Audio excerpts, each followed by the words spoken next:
It's getting harder to breathe. Chain smoking your love. Чамд хар тамхи ганцхан удаа татаад үзчих гэдэг санал ирж байсан уу? Энэ өндрөөс унлаа гэхэд хүний амь амьдрал бүрэн дуусна. Үүнтэй хар тамхи яг ижил. Хар тамхинд ганц эсвэл хоёр дахь удаа гэсэн ойлголт огт байхгүй.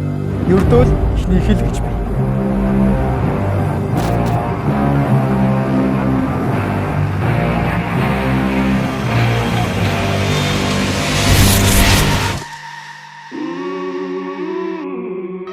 Хар тамхи руу ихний алхам хийсэн хүн ямар зовлон эхэлдэг вэ? Эхлээд бие сэтгэл чинь бүрэн хамааралтай болж хар тамхиг зогсолтгүй нэхнэ. Үүнийг тисэж давна гэж байхгүй. Дараа нь санхүүгийн дампууралд бүрэн нэрвэлдэнэ.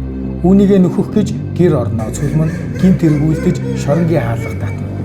Тэгээд гэр бүл найз нөхөд чинь хүссэн хүсээгүй холдож чи ганцаардлын төлдөх болно.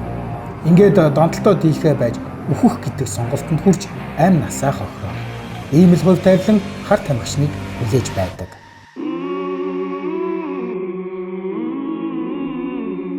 Хар тамхины тухай нэвтрхий тойлд дурдахтаа хар тамхины найрлага нь хүний цусыг бохирдуулснаар донтуулдаг.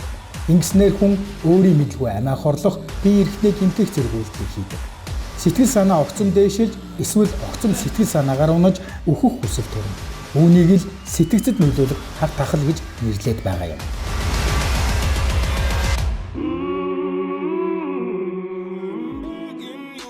Саваагүй зан эсвэл тэнэг үслээс болж тамд онсон хар тамхичныг ийм л ирээдүй хүлээдэг.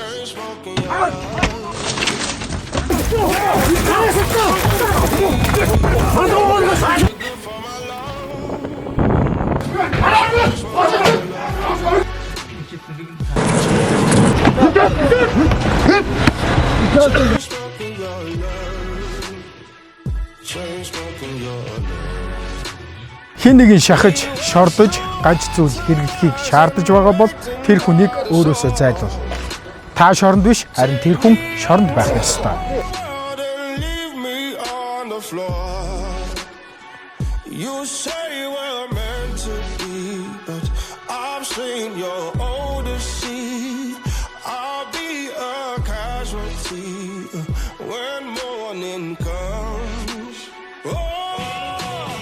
Мансууруулах бодисон донцсон хэрэглэгчдийн дөнгөж 5% нь гарч чадсан ч эргээд хар тамхины хамааралтай болсон хүмүүс олон бий. Тэгэхээр хар тамхи хэрэглэгчдийн нэг болсноор энгийн амьдралд эргэж орох боломж байхгүй гэж ойлго.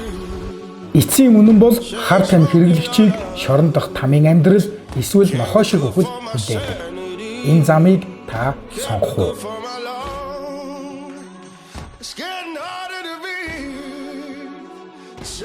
Smoking your love can be good for my sanity.